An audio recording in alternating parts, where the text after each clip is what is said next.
Questions for the North Carolina student athletes, please.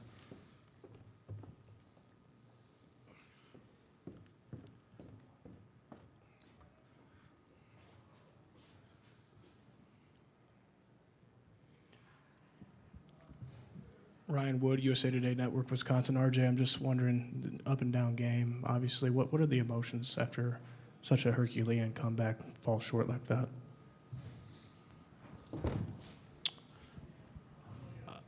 I mean, I have a lot of emotions, going through my head right now. It's hard to pinpoint just one direct emotion, but just from battling our way through the first half, obviously not putting a pretty good game, and then coming through the second half and, battling all the way to the 1 minute mark was a 2-point game. It just kind of just describes our whole season, from being an up and down year, being a difficult year, and persevering. I think that's the best way to put it. And, we were resilient, so I think that's just, and it just come up short like that. I mean, it sucks, it hurts. So yeah, but I mean, just for us being a resilient team and persevering when things don't go our way, when we get knocked down, we get right back up, and I think that's what we did in the second half. We just came up short. Seth, if I could just ask you, obviously, I'm sure you had a lot of support from family and friends in Menominee Falls. Just talk about the emotions of this game for you, please. I mean, this game was really emotional for me. Not necessarily because I was back home, my hometown. I mean, that played a factor. I wanted to play well, I wanted to get a win in front of my peoples, but, I mean, the biggest thing in this tournament is just wanting to keep going, wanting to get more games with your team, wanting to keep winning, wanting to create more memories, and, I mean, that's just what kind of hurts most right now. I love that I had my peoples here, but, my biggest focus was this team and doing what I could do to win the game, so. For RJ, Alec Bussey, 24/7 Sports. You obviously had a really successful 5-year career at North Carolina. Can you just kind of put into perspective the last 5 years and what it's meant to be able to put on that uniform? I mean, it's meant everything to me. The past 5 years has been the greatest 5 years of my life. It's bigger than basketball, just, the relationships and friendships I built here, from, HD down to the coaching staff, to, Doug and Jonas, as the athletic trainers and strength coach, to Hoots as director of ops, to Shane, our equipment manager. And I could go down the list to our managers. I mean, everyone has impacted and played a role in my 5 years of being here that I'll remember for the rest of my life. Like, basketball is one thing, but I think life is more about, who's impacted you and who you bring along with. And I for sure, that's just the teams I've been around, the years I spent here, I'll, keep that with me forever. So, and just for my career, I mean, I'm just proud of the way each year I improved, and each year I set goals, and sometimes I didn't even set a goal and I surprised myself. So it's just noticing that I'm capable of anything I put my mind to, and I'm just grateful for just putting this jersey on, because, not a lot of people get the chance to. And then to follow up with Seth, obviously you've been in the Carolina program now here for a couple of years. What have you learned in observing RJ and how to be a successful college basketball player at a major program? I mean, I've learned so much from RJ. The second I stepped on campus, he was there. I asked him, hey, can we work out in the summer? I mean, basically asked, hey, can I follow you? Hey, can I do everything that you do? And I'm fortunate enough for him to just accept me such an early time and just share with me all the knowledge that he's shared over the years. I mean, I've learned how to be a better leader. I've learned how to be a more confident basketball player. Yeah, I mean, I've learned a whole lot from RJ. Real fortunate for us, so, yeah. Jesse Temple, The Athletic. RJ, can you describe what was going through your mind over here? Can you describe what was going through your mind when you converted the and-1 to cut this game to 2? And does it make it harder to swallow when you come back from 22 down to get within one possession in a game like this? I mean, yeah, it was just got the N1 and momentum was on our side. That was the first thing that was going through my mind. It was just more about making sure I knocked down this free throw. And obviously coming back from an 18-point game going into halftime and clawing our way through all the way down to the end.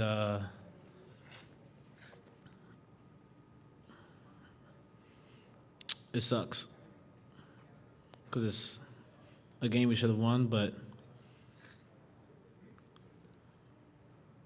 I mean, I can't be more proud of this team because it's just our journey, our season, and how things went. So, yeah. The question's either for RJ or Seth or both. Just kind of curious, reflecting on two very different halves. What was it about the first half that went wrong? And then at what point in the second half, when you start to get momentum, did you realize, okay, this game isn't out of reach, there's a real chance here to make that comeback? We were really lifeless in the first half. We had no passion. We had no joy. We looked like the group that we were a few months ago. We were fortunate enough to listen just to what the coaches had to say in the second half. We checked ourselves. We got checked, and everybody kind of just looked in the mirror. And, that second half, it was clear we just played with passion, with joy, and we played for each other. We were a team in that second half, and that was the biggest difference. We weren't in that first half. Anything else for the student athletes? Yes. Yeah, Seth, Adam Rittenberg with ESPN. RJ sort of touched on that a lot of games were like this, and you kind of mentioned it there. Why do you think this team had so many games like this, or had so many stretches where you go from, like you said, maybe lifeless to fully engaged? I don't know. I think with this team, it took a lot of guys. It took us. It took us just being hit first a lot of times this year. I think it was just as simple as that. That's why a lot of games, these first halves, we get down these heavy leads. We kind of get buried deep and we dig a hole to ourselves that we really got to climb out. It's because we had to get hit first. And, I feel like we tried to overcome it. We recognized it the whole year. We tried just to learn from it and grow from it. But I don't know. It just happened today. I think we did, but, it's one of those unfortunate events that happened today.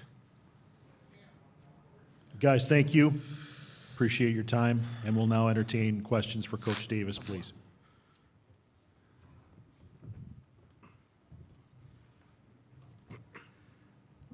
Hubert, Michael Code, WCHL, chapelboro.com. When you think back on this season as a whole, not just this game, what will you remember most about what this team did, the journey that you guys took? Well, this game just ended. To sit and think about the entire year, there's a lot of things going through my mind right now. Probably the thing that's initially going through my mind is this is the last time that I'll coach RJ, Jay Witt, and Tyshawn. So just thinking about the seniors, thinking about how much I enjoyed coaching them and having relationships with them. But there's a number of things going through my mind right now. Yeah, Jeremiah Holloway with Inside Carolina. Hubert, of course, you guys made that second half comeback to get it down to 2. It seemed one of the biggest things to adjust to was the physicality that Ole Miss was kind of able to play with. Could you speak a little bit to just what went into making that adjustment and kind of, I guess, quote unquote, standing up to that physicality that they had? Yeah, they brought the physical, competitive fight in the first half. Every category, every angle in regards to physicality, they not only won in the first half, they dominated us. And there was only 2 choices coming out in the second half, either to respond with that same type of fight or get embarrassed. And I was really proud of how our guys fought back competitively and got back into the game. But just the whole game, that wasn't us the last 2 months. That was us the first 4 months. And I told them that at halftime. I said, I haven't seen this team since Clemson. And against good teams like Ole Miss. It's just not sustainable. And I've said this to you guys before, coming back from 18, coming back from 22, that's just, so it's a credit to our guys to get to a 2-point game.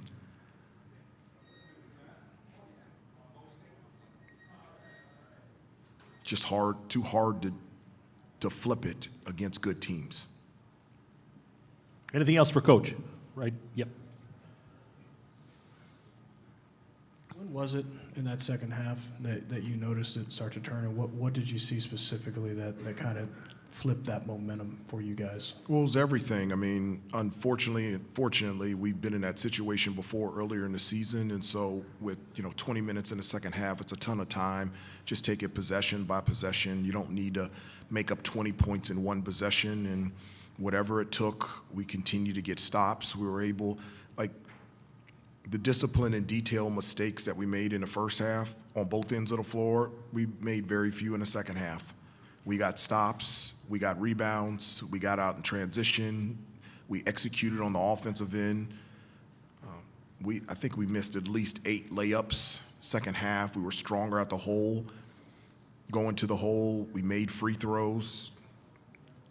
It's the little details. It just is what it is. It's the taking care of the basketball, shot selection, boxing out, rebound, loose balls, toughness, talking on defense. Those are the little things that make big things happen, and those are the things that we did in the second half to get us back into the game. But in the NCAA tournament, and specifically against good teams, you don't have to be perfect, but that has to be consistent in both halves, and we weren't.